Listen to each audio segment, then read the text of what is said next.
Voilà, le temps que la génoise cuise, on va s'occuper de la crème pâtissière qui va nous servir à faire la crème mousseline. Une crème pâtissière avec une gousse de vanille ou arôme de vanille suivant ce que vous avez à la maison. Donc la gousse de vanille, je vous montre, là je l'ai déjà coupée en deux. Mais comment on utilise une gousse de vanille? On la met à plat comme ceci, ensuite on la détaille en deux et on gratte l'intérieur de la gousse avec son couteau. Ici, je vais mettre la gousse aussi à l'intérieur, d'accord, de mon lait. Là, j'ai choisi un lait entier qui vient d'à côté, une petite ferme à côté, parce qu'on va choisir d'avoir des produits d'à côté, des producteurs locaux, comme les œufs que je vais utiliser, comme les fraises que je vais utiliser aussi. D'accord? Ici, ça bout, voilà, à ébullition.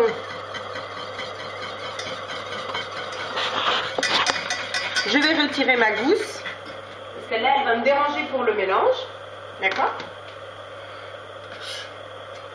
Je garde bien le lait. Alors, je vous montre évidemment en plus rapide. Voilà, je laisse de côté. Je vais pouvoir la réutiliser pour du sucre vanillé. Ici, j'ai mes jaunes, d'accord? Jaune, sucre et poudre à crème. Si vous n'avez pas de poudre à crème, j'ai utilisé de la fécule ou de la farine. Ce que vous avez, d'accord?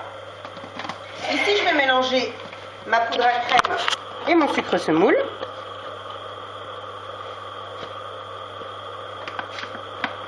Pour éviter en fait d'avoir des grains. Le sucre va avoir en fait l'effet d'éviter les grains. Il va faire comme une sorte de... Comment on pourrait expliquer ça? Il va avoir une sorte de...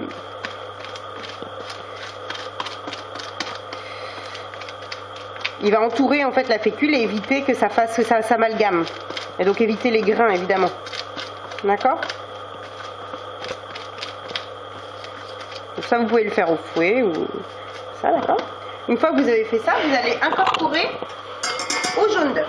D'accord?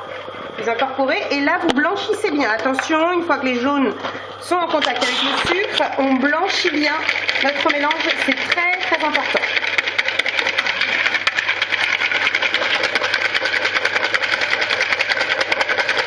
Ici, si vous ne blanchissez pas correctement, vous allez avoir une coagulation des jaunes. Et cette coagulation des jaunes, elle vous fait des grains ensuite dans la crème pâtissière, d'accord? Cette étape est essentielle. Ensuite, comme d'habitude, je remets à chauffer mon lait.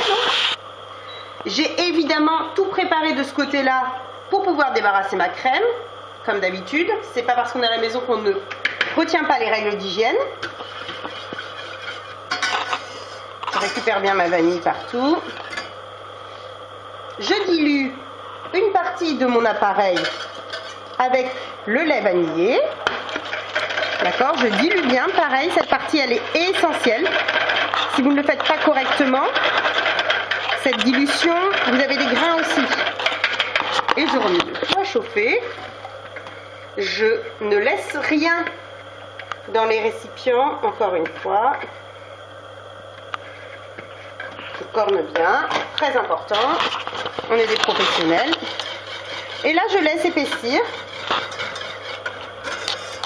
ma crème pâtissière.